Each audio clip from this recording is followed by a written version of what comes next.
సంబంధించిన కేసులో తీర్పు వెలువడం జరిగింది. ఆ తీర్పులో ముద్దాయికి జీవిత కారాగార శిక్ష విధిస్తూ 1000 రూపాయల జరిమానా, 1000 రూపాయలు కట్టని పక్షంలో 2 నెలలు సాధారణ కారాగార శిక్ష విధించారు. కేసు వివరాలకు వెళ్తే రెంజల్ మండలం నీల గ్రామానికి చెందిన పిల్లుల దేవజు అనే వ్యక్తి తన మొదటి భర్తల మధ్యను నారాయణఖేడ్ కోర్టులో 10 సంవత్సరాల కేసు నడిచిన తర్వాత రెండవ పెళ్లి చేసుకుని నారాయణఖేడ్ కోర్టులో 10 సంవత్సరాలు కోర్టులో కేసులు ఇద్దరి మధ్యన పరస్పరం జరిగిన తర్వాత ఆయన విజయనగరంలో రెండవ పెళ్లి చేసుకున్నాడు.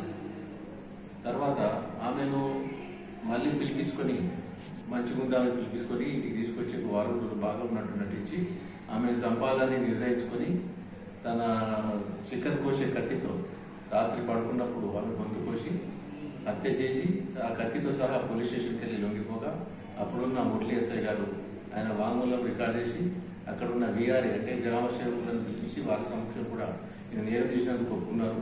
తర్వాత రవీంద్ర నాయక్ అన్నారు సిఏ గారు దాని కేసును మళ్ళీ విచారణ కొనసాగిస్తూ సాక్షులను విచారించి కోర్టులో ఛార్జ్షీట్లు దాఖలు చేయగా మళ్ళీ సెషన్ కోర్టులో కేసు వచ్చిన తర్వాత కేసు విచారణప్పుడు 13 సాక్షులు విచారించి ఈ ముద్దాయిపై కేసును రుజువైనందున అదనపు జిల్లా సెషన్ జడ్జి గారు న్యాయమూర్తి గారు రవికుమార్ గారు జీవిత కారాగార శిక్ష విధించారు.